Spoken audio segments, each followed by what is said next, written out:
अभी हमारे एक वक्ता अमन बौद्ध जी ने कहा, महिलाएं गीत तो अच्छा गा रही हैं, बाबा साहब की जय जयकार कर रही हैं, लेकिन गुलामी के प्रतीक हाथ में पहन करके उत्सव मना रही हैं। हालांकि मैं ये बात नहीं कहना चाहता था, लेकिन मुझे बहाना मिल गया, सहारा मिल गया। एक और वक्ता दो होती तो हो सकता चूड़ियां सारी निकल जाती। तो मुझे लगा कि कार्यक्रमों में महिला वक्ताओं की संख्या ज्यादा किया कर, क्योंकि हमारी बात तो मानी गई होती तो सबकी चूड़ियां उतर जाती। चूड़ियों की बात तो बहुत दूर, पैर की बिछिया भी नहीं उतर रही, जो दिखती भी नहीं है। मानसिक रूप से आजाद हुए बगैर उत्सव नहीं होगा। और जो पुरुष मुस्कुरा रहे हैं, गुनाहगार तो आप ही हैं।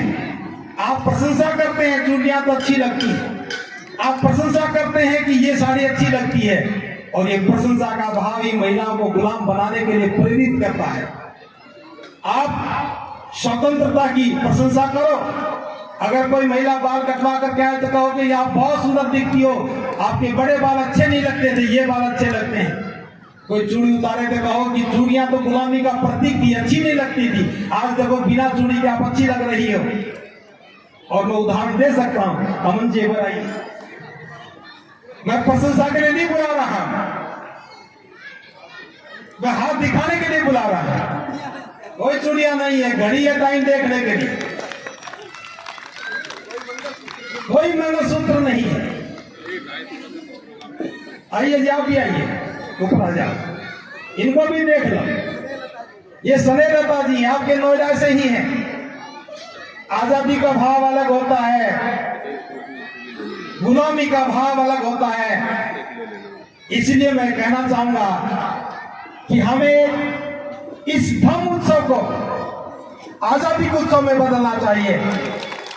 और आज इनको भी देखिए, आपके नोएडा की रहने वाली है, चूड़ियां भी नहीं है, गुलामी के प्रतीक भी नहीं है, सफारी पहन करके स्वतंत्रता के भाव में आज इस उत्सव का हिस्सा बनी है। इनको देखिए कितनी महिलाएं हैं, एक नहीं, यहां बहुत सारी महिलाएं हैं। बस मैं एक बात और कहकर के बात को विराम दूंगा। इसी भाव को आगे बढ़ाने के उद्देश्य से एक मैं सूचना आपको देना चाह रहा हूं। 18 मार्च 1956 में बाबा साहब इसी दिल्ली से चल करके आगरा में गए थे। अब दिल्ली से बाबा साहब कहां गए, दिल्ली वालों को तो कुछ लेना नहीं। नोएडा वाले दिल्ली वालों के बड़े भाई छोटे भाई हैं, इनको भी कुछ लेना नहीं, लेकिन आगरा वालों ने तो जिम्मेदारी को समझा है। 18 मार्च को बाबा साहब के आगमन की स्मृति में प्रति वर्ष वहां एक बहुत बड़ा धर्म कारना होता है। पिछले वर्ष तो बुद्धा पीस मार्च भी हुआ था। प्रति वर्ष हम उस कार्यक्रम को किसी न किसी उद्देश्य के लिए आयोजित करते हैं। एक बार हमने युवाओं के लिए किया, एक बार महिलाओं की आजादी के लिए किया, एक बार व्यापार को स्थापित करने के लिए किया, एक बार बाबा साहब का लिखा हुआ खुद उनके धम्म ग्रंथ को स्टील के पन्नों पर अंकित करके दुनिया की सबसे भारी पुस्तक बनाने के रूप में किया। एक बार बाबा साहब का हमने 125वां जन्मदिन मनाया। 1,25,000 लोगों ने एक साथ बैठ करके धम्म ग्रंथ को पढ़ा। सारी बातें तो मुझे भी याद नहीं आ रही, क्योंकि याददाश्त थोड़ी कम हो गई। फिर भी इस बार जो 18 मार्च आ रहा है, मैं आपको बताना चाह रहा हूं, इस बार का 18 मार्च हम महिलाओं की आजादी को दोबारा से समर्पित करने के लिए मना रहे हैं। इस बार का कार्यक्रम महिलाओं की आजादी को समर्पित होगा और उसका थीम है, बाबा साहब ने कहा था कि मैं किसी भी समाज की प्रगति इस बात से मापता हूं कि उस समाज में महिलाओं की स्थिति कैसी है। अगर कोई नोएडा में आकर के बाबा साहब नापने लग जाए कि समाज की प्रगति कैसी है, तो फिर उन्हें 56 से पहले का ही समाज याद आएगा, क्योंकि घर तो सुंदर बन गए, जीवन सुंदर बनाने के लिए कोई काम नहीं किया। हम चाहते हैं कि अब ये बाबा साहब का सूत्र समाज की प्रगति को मापने का पैमाना घर घर में जाना चाहिए, ताकि हम 18 मार्च को खड़े होकर के कह सके कि बाबा साहब मापो, आज समाज की प्रगति को मापो। ये लाखों महिलाएं बता रही है कि आपके बताए हुए पद चिन्हों पर चल करके हम जीवन को सुंदर बना पा रही है, हम स्वतंत्र बना पा रही है। तो इस बार महिलाओं की आजादी को समर्पित यह कार्यक्रम होगा। मैं बाबा साहब की बात दोहरा रहा हूं।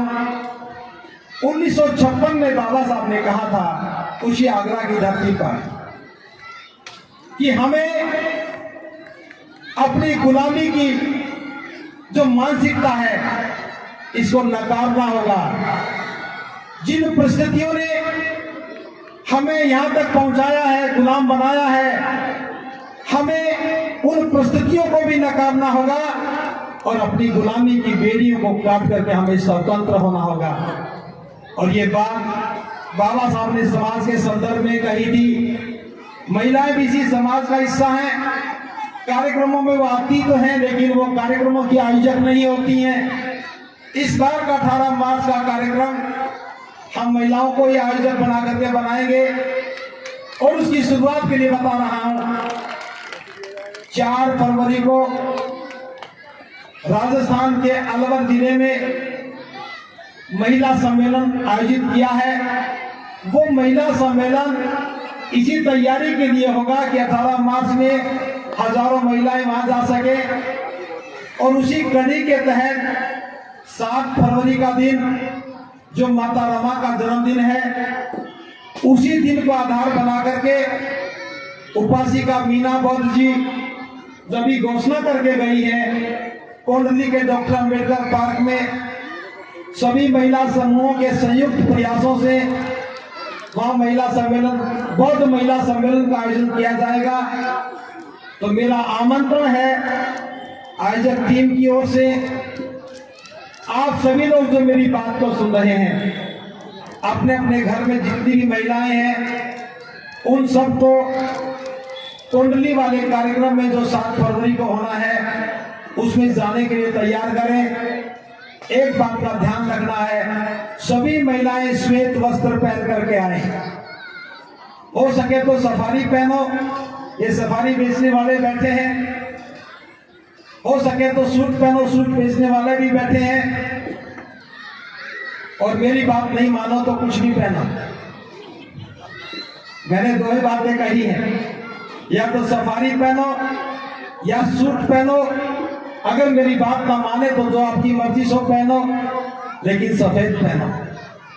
सफेद कपड़े पहन करके आना है और उपासक भी सफेद कपड़े पहन करके आए जब तक सर्दी कम हो जाएगी। क्योंकि मैं जानता हूं सफेद कोट मिलते तो हैं, लेकिन फरवरी के महीने में ज्यादा पैसा खर्च करना ठीक नहीं है। सभी को सफेद कपड़े में आना है और इस बार हमारा प्रयास होगा कि 18 मार्च को 1 लाख महिलाओं को हम आगरा के मैदान में आमंत्रण दें और सारा कार्यक्रम पूर्ण रूप से महिलाओं को समर्पित होगा। 1000 से ज्यादा महिलाएं जो नेतृत्व को अपने हाथ में लेकर के इस प्रचार अभियान में उतरेंगी। सभी पुरुषों से अनुरोध है, आज तक के सारे कार्यक्रम आप लोग करते आए हैं और महिलाएं आपके साथ खड़ी हो जाती थी। इस बार थोड़ा गेयर बदल देना, महिलाएं खड़ी हुई हैं तो आप उनके साथ खड़े हो जाना, क्योंकि समाज अकेली महिलाओं से, अकेले पुरुषों से नहीं बनता है। और ये भी कह रहा हूं जो नेतृत्व करता है उनसे, उस कार्यक्रम में बिना चूड़ियों के आना, वरना लोग मुझे कहेंगे बनते जी झूठा आंदोलन चला रहे हो। कपड़ों के रंग बदलने से जीवन नहीं बदलते, गुलामी की बेड़ियां टूटने से जीवन बदलते हैं। मैं मीना बौद्ध जी की टीम से भी कहना चाहूंगा, कौशाम्बी की टीम से भी कहना चाहूंगा, गाजियाबाद की प्रबुद्ध भीम महिला मंडल से भी कहना चाहूंगा। चेतना महिला भी एक समूह है, मैं सभी के नाम नहीं जानता हूं। मेरा आमंत्रण सबको है, स्पष्ट है। मेरे से नाम की भी उम्मीद मत किया करो, ये मान लिया करो भंते जी ये भूल गए होंगे, लेकिन आमंत्रण स्पष्ट है। ये आमंत्रण आयोजन का नहीं है, ये आमंत्रण उस कार्यक्रम में भागीदार बनने का नहीं है, ये आमंत्रण अपनी आजादी की आवाज को बुलंद करने का आमंत्रण है और ये महिलाओं की जिम्मेदारी है कि वो अपनी आजादी के आंदोलन को नेतृत्व प्रदान करें और अपनी आवाज को बुलंद करें। बस इन्हीं शब्दों के साथ एक छोटी सी बात और कहना चाहूंगा, कोई भी कार्यक्रम बिना सहयोग के नहीं होता है। 7 फरवरी को महिलाएं जो कार्यक्रम कर रही हैं, सभी पुरुषों को बड़ा अनुभव है कार्यक्रम करने का, तो कुछ साधन संसाधन देकर के उनका सहायता करना, खाने की व्यवस्था में, टेंट की व्यवस्था में भागीदार बनना, ताकि वो कार्यक्रम को ठीक से कर सके। और ये कार्यक्रम भी इस बार बिना संसाधनों की हुआ है। मुझे ये तो नहीं पता कि इनके पास कितना आया कितना नहीं आया, लेकिन ये पता है इनके पास आया बहुत कम है। ये तो हम थोड़ा सा सहारा देते रहे, खड़े रहो चिंता मत करो, हम पीछे खड़े हैं, मैं पीछे खड़ा हूँ, ये बात तो ठीक है, लेकिन मैं भी आपको आगे कर रहा हूँ। थोड़ा इनका सहारा बन जाओ, जाने से पहले थोड़ा थोड़ा अनुदान दे करके जाना, ताकि ये मुझे ना कहे कि भंते जी इस बार घाटा हो गया। तो घाटा होगा तो भी आप ही को पूरा करना है। आज ऐसे नहीं मानेंगे तो फिर वैसे मांगूंगा। तो अच्छा है कि इनको कोई तकलीफ ना हो, अगला कार्यक्रम इसे बेहतर बन करके आए। और 18 मार्च के लिए भी, क्योंकि आयोजन बड़ा है, लाखों लोगों का कार्यक्रम होता है, 2 दिन का कार्यक्रम है। आज से सभी लोग एक मुट्ठी आटा निकालते घर में रखना, ताकि कार्यक्रम में जाने से पहले हम खाने की व्यवस्था को समुचित प्रबंध कर सके। और आप पहले भी आप सहयोग करते रहे हैं और उसी सहयोग की कामना मैं करता हूँ। एक बार पुनः आयोजक मंडल को, सभी को बहुत बहुत साधुवाद देता हूँ। विशेष रूप से अपने एसपी आनंद जी को, सुरेश गौतम जी को, शशि भूषण जी को, नरेश जी को, टेंट वाले नरेश जी को, केपी सिंह जी को, मैं फिर कह रहा हूँ नाम की उम्मीद मत करना, और ये टोपी वाले खड़े प्रदीप जी को, इन सब को बहुत बहुत साधुवाद। प्रदीप मोंग मिश्र वाले को, इस सब ने रात को 2-2 बजे तक बैठ करके तैयारियां की हैं। तो मैं बोल दिया सुरेश गौतम जी को, बोले ये सब लोगों ने काम किया है, मुझे भी परेशान किया है, मैं भी साथ दौड़ता रहा, भले कि मैं रात को आता था, रात को चला जाता था, मैंने कोई काम नहीं किया। बहुत बहुत साधुवाद देता हूँ। इस आयोजन को हमेशा बनाए रखना और किसी भी सूरत में रुकने ना पाए। आयोजक भले ही बदल जाए, कार्यक्रम वस्तु जारी रहना चाहिए। इन्हीं शब्दों के साथ बहुत बहुत साधुवाद।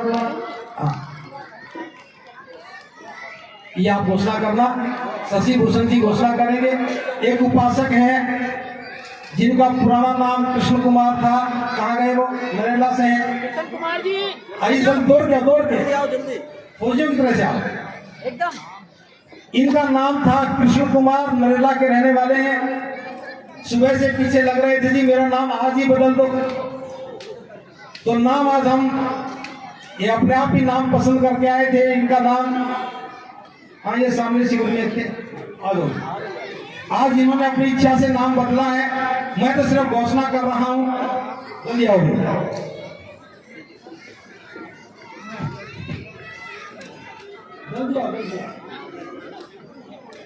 यहाँ जाओ, हाथ जोड़ के खड़े जाओ। पुराना नाम कृष्ण कुमार था ना। मैं घोषणा कर रहा हूं, महाकारुणिक बुद्ध परम श्रद्धेय बाबा साहब डॉक्टर अंबेडकर की प्रेरणा से उपस्थित भिक्षु संघ और उपासक उपासिकाओं के समक्ष यह घोषणा की जाती है कि उपासक कृष्ण कुमार निवासी नरेला को आज से हम आजाद सिंह बौद्ध के नाम से जानेंगे। बोलो साधु साधु साधु। दूसरी बार भी घोषणा की जाती है कि उपासक कृष्ण कुमार निवासी नरेला को आज से हम उनके नए नाम आजाद सिंह बौद्ध के नाम से जानेंगे। साधु साधु साधु। और तीसरी बार भी घोषणा की जाती है कि श्रद्धावान उपासक कृष्ण कुमार निवासी नरेला को आज से हम उनके नए नाम आजाद सिंह बौद्ध के नाम से जानेंगे। बोलो साधु साधु साधु। हम सब इनके उज्जवल भविष्य के लिए, श्रेष्ठ जीवन के लिए मंगल कामना करते हैं। सबका भला हो। आपने मेरी बात को बड़े ध्यान से सुना, आप सबको बहुत बहुत साधु।